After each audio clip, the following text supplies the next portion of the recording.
Alright, so this is starting to be a regular thing, which I'm liking. When we get a dev blog, I make a video. So that's, it's good. So when they make a dev blog, they give me the opportunity to make a video, because I suck at making videos. Anyways, dev blog, you are here.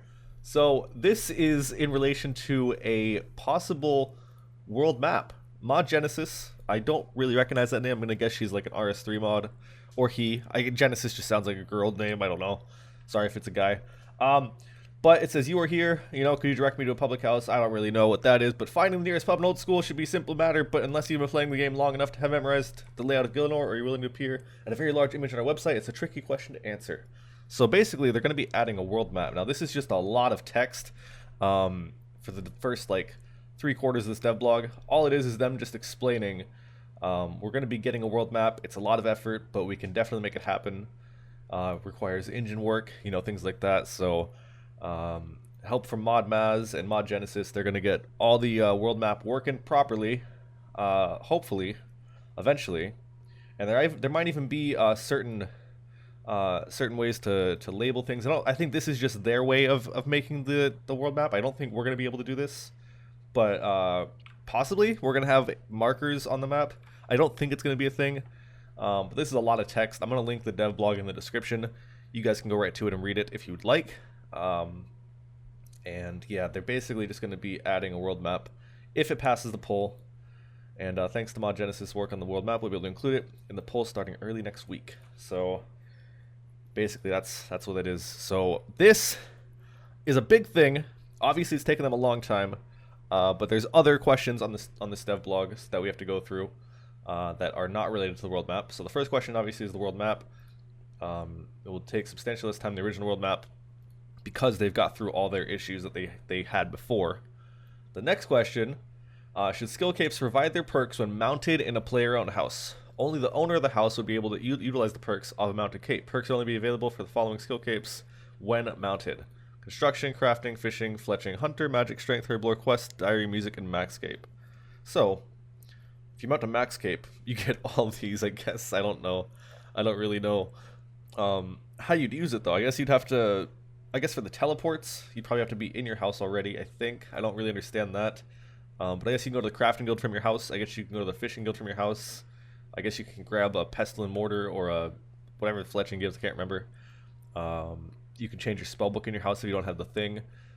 You can go to the warriors guild. I think, is that the strength cape? You can, I don't remember what the herblore cape does, but they actually are re-pulling the change for it, so I don't know. Quest cape, obviously for... Actually, I don't even know what that does. Teleport, I guess, to the Legends Guild. Diary cape for a bunch of teleports. Music cape for the teleport to the guy for the clues. And the max cape, which gives all this stuff, except for the last 3. Okay, so I guess I'm going to vote yes to that.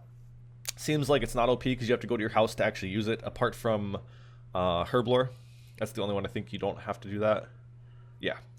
Currently, the achievement diary cape provides a total of 5 teleports a day. They can take you to any master. Should be changed to 5 teleports for each diary master. I like this. It's a good idea, especially for people doing clue scrolls. It can be useful because you have to go to certain places a lot when you're doing those, and it can be annoying that it's wasted by going to different masters. So I'm gonna vote yes to that. When the Herblore skill cape is equipped, should it be possible to create unfinished potions using the grimy herbs? So I guess this isn't really OP. It says it's gonna give you the same XP for cleaning the herb. So now you don't have to buy clean herbs off the GE. If you already have 99, you can just buy grimy ones. You can start making your potions without worry. I'm kind of confused on how it would work for when you make unfinished at the person in Narda. If you bring them grimy, would you just instantly get some herb XP? I don't know. I kind of hope so, actually, because that doesn't sound too OP. You'd have to make probably 10 to 20 million potions to get 200 mil herblore, right? Or maybe 2 million potions to get 99. Because cleaning herbs doesn't give that much XP. So I don't know if this is going to apply to that. If it does, that's really cool. If it doesn't, I kind of think that devalues the make unfinished person. But I guess that's not a big deal, to be honest. Because I usually buy unfinished, or I buy clean herbs anyways and then go pay the person to make them unfinished. So I'll vote yes to this. I would like an answer on that, though. When equipped, the prayer skill cape provides the effect of the Holy Wrench. So it says when equipped. They're going to be pulling it, so it provides it when it's in your inventory, and it would also apply to the max cape. This is something we've wanted for a very long time. So I'm going to vote yes to this. The max cape or the prayer cape in your inventory will now work as a holy wrench. So you don't have to carry around the holy wrench and the cape, or whatever. Not and the cape, but you know what I mean. You don't have to carry around the cape, equip the cape, drink a pot, remove the cape, etc. So that's definitely a yes for me. Save some prayer, not too much prayer, but save some. Should the agility skill cape receive a daily perk which restores 100% run energy and provides the stamina effect for 1 minute? This will be pretty useful for farm runs. I'm going to probably vote yes to this. I take 1 stamina on my farm runs, and I usually use 1 dose in the morning. And then at night, I don't even think I use a dose. I can't remember. Sometimes I do, sometimes I don't. So yeah, this is going to be a cool perk for like the morning tree run when I do my trees, my calquat, and my fruit trees. That's definitely going to be a yes from me. Should the Hunter skill cape provide unlimited teleports to black and red Chichampas? This one is a bit iffy. Somebody made a point on Twitter that people can just rag people who hunt. If they have 99 Hunter, all they have to do is just teleport there, spec somebody, go down to 30 wildy, go back to their house, get their spec back from their pool, and then go right back up. Now, how many raggers have 99 Hunter? That's another thing that was brought up on Twitter. Probably not that many, but I could see PKers who don't even want to rag, but they just want a PK for fun doing that. So like somebody like Wiggled might be able to go out there and do that as much as he wants without any worry, because he has a max cape, so he could just teleport there, go down to 30, teleport to his house, or I guess glory and then teleport to his house, because you can't do that at 30, you gotta do that at 20. Anyways, could be a little bit of an issue, but I'll still, I don't know if I'm gonna vote yes to that, because unlimited to black chin seems a little bit OP. Red chins, obviously that's fine. If they made a way for it to be like 5 to black and unlimited to red, that'd be cool, but that's my thoughts. When equipped, the fire making skill cape acts as a light source. Should it also act as a light source when in the inventory? Obviously this isn't really that OP, because people can just take a light source if they don't want to take the fire cape, or fire making skill cape, so it's just another light source. I'm gonna vote yes to that. Should the smithing skill cape provide the effect of the goldsmithing gauntlets in addition to its existing perks? So it would still do the coal bag thing, where you can have more coal in your coal bag. I think that's what it currently does. But it would provide the original perk it had, which is the goldsmith gauntlets. I'm definitely voting yes to this, because then I can do some blast furnace without ever taking off my ice gloves. So I have ice gloves on, I have my max cape on, and the rest of my graceful. I just have to drink staminas every now and then because I don't have the graceful effect. Definitely voting yes to this. It's going to make blast furnace a lot more enjoyable, because you don't have to stress out about switching your gloves and missing on an XP and all that. Definitely a yes. So if you're wondering why I'm like, gotta breathe, it's because I haven't stopped talking for the past 8 minutes. Anyways, should players with 95 runecraft be able to craft double law runes? This is just because they want to pull double deaths and they want to be consistent. It wouldn't make sense for them to pull double deaths without double laws. I'm gonna vote yes, but there are some concerns. It's completely safe to do if you do it with Intrana. There's potential for bots to do that, because I think bots can already... Bots did do law runes, I think, back in like 2013, 2014. I don't think they do that anymore, because I'm sure the people who use those bots probably have bots that do other things that are better money. But with doubled laws, it might be good money again, so you gotta watch out for those bots that have 95 rune crafting. Anyways, I'm gonna vote yes to that. Double death runes, gonna vote yes to that. I'm not gonna vote no to something just because bots could potentially take it over, because I'm sure if that is an issue, we can have a certain JMod look into those. Should it be possible to empty rune pouches by holding shift and left clicking them? So I don't really understand how this is an issue. Usually people have their rune pouches all the way at the bottom of their inventory, so you just right click empty. But I guess if you want to shift click instead of right click left click, that's fine. Let's go for that. That's fine. This one kind of hurts my heart because I have so many rogue pieces, but I'm gonna vote yes to this. Should the Rogues Den minigame give you the set in order instead of giving you like back to back to back to back to back boots or gloves or whatever? So it's always like you get the top, then the head, then the legs, then the gloves and the boots or something like that, instead of possible repeats. That's gonna be a yes for me. I would have liked that back when I got Rogue set like a month or two ago. So definitely voting yes to that. Okay, so I had to scroll down because my Camtasia was too high up and I couldn't actually move the scroll anymore, so I had to like pause it, move my screen capture down. But now we're down here. Should an activity timer be added to pest control and the rewards for winning a round be increased to 3, 4, and 5? I think it's currently 1, 2, and 3. So it'd be 3, 4, and 5 for the easy, medium, and hard boats. The activity timer would require you to remain active for the full duration of the game, dealing damage or contributing to the success of your team. I would like an answer on if you can still AFK and you'll just get the 1, 2, and 3 compared to the 3, 4, and 5. If not, this really changes a lot about pest control. People who make other accounts, they're like playing on their main while making a voider, for example, and they're just AFKing a void to get their void set. And this would no longer be the case. This has been the case for pest control for years and years and years. So if they're making it so you can't AFK pest control anymore, that's kind of bad. If they make it so you can still AFK, you'll get less points.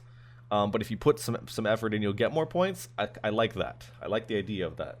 I want an answer on that.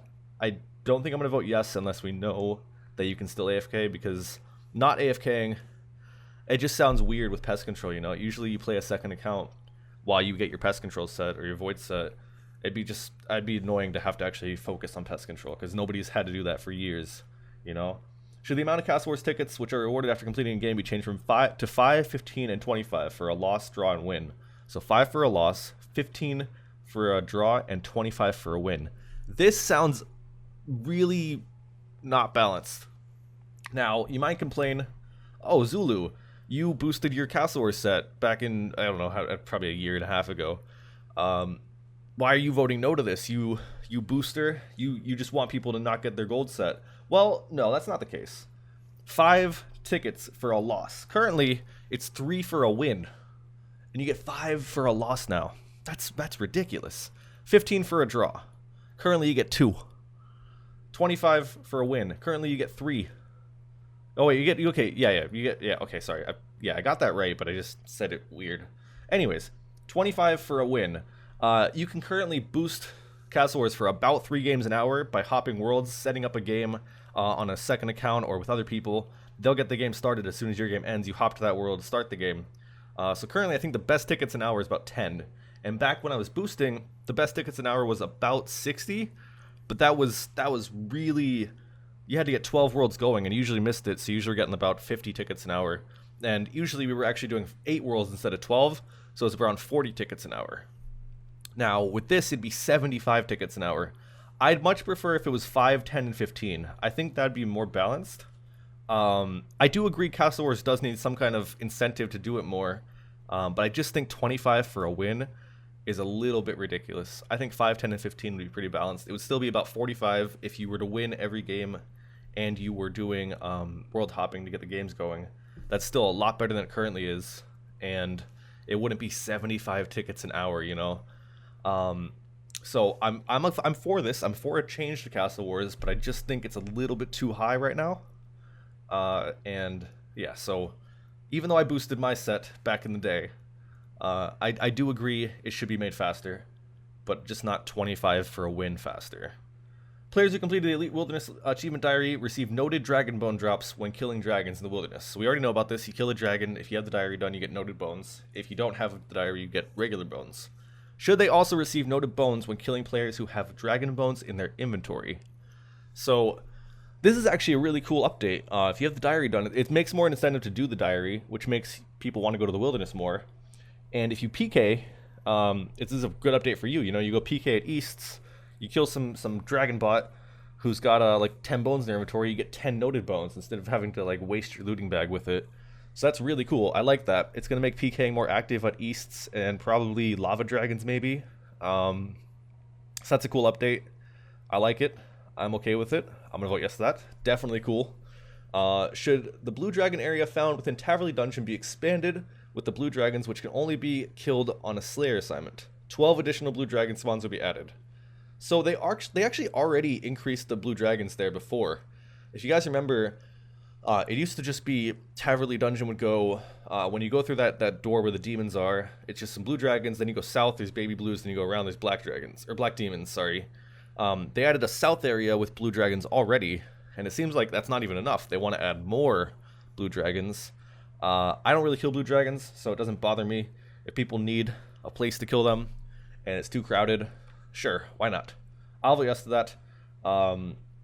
So again, I'm going to link the forum, or not the forum, the dev blog below in the description. This is a pretty big update. They're adding some big stuff here, you know, changes to some cape perks, and double death runes, and changes to some mini games. This is a big thing.